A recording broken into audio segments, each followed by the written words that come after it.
Hello, today is October 20th, 2025, and this is your Monday market update. I hope your weekend had at least one moment of quiet before we step into another busy week. So, back to the markets, let's walk through what happened last week, day by day, and then, of course, we'll preview this week. Stocks came roaring back to start the week on Monday. Over the weekend, President Trump softened his tone on trade with China, saying he wants to help China, not hurt it.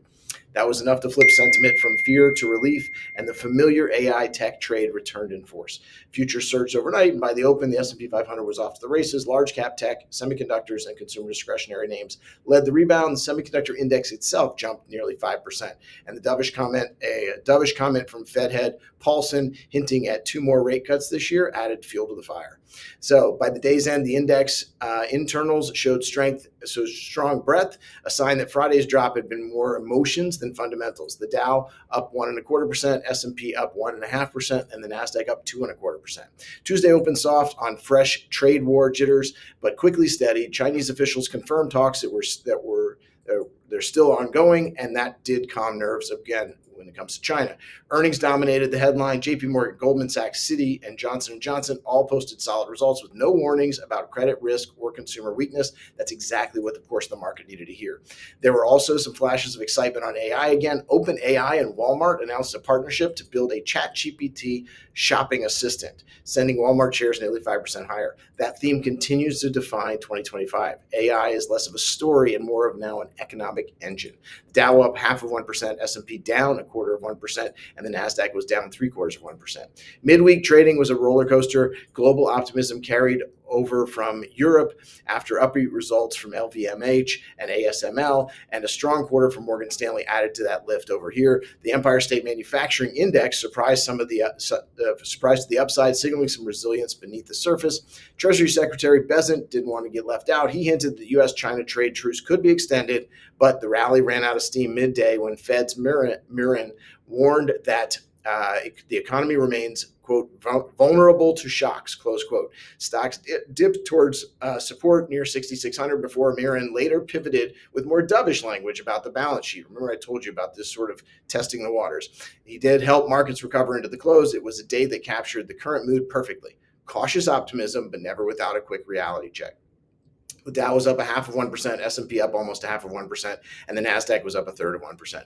Thursday began with enthusiasm after Taiwan Semi crushed earnings and raised guidance, reinforcing that AI CapEx boom narrative. The early tone was risk on, supported by a stronger than expected Philly Fed survey showing continued industrial resilience. But then came trouble for the banking sector. News broke that Zions Bancorp and Western Alliance were dealing with losses tied to a loan fraud scheme. Regional bank stocks plunged double digits, dragging the broader indexes with them. The 10-year Treasury yield did fall below 4% as investors did seek safety, but that decline reflected fear, not comfort.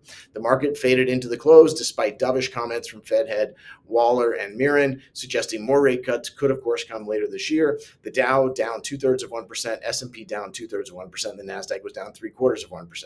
Friday opened with mild strength as traders looked to buy the dip in tech, but the optimism didn't last. University of Michigan sentiment survey showed a rise in near-term inflation expectations, reigniting concern just as the Fed entered its blackout period. So no more Fed head to talk for a little while. And with the September CPI report still delayed now until this Friday, October 24th, investors were left without a clear inflation read.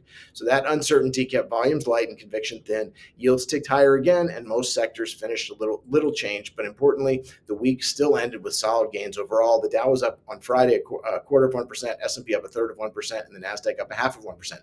For the week, the Dow was up 1.5%, S&P up 1.75%, and the Nasdaq was up 2.25%. Strong rebound week fueled by easing trade tensions, solid early earnings results, and a softer Fed tone, even as banking and inflation worries linger under the surface. This week could define the tone for the rest of Q4.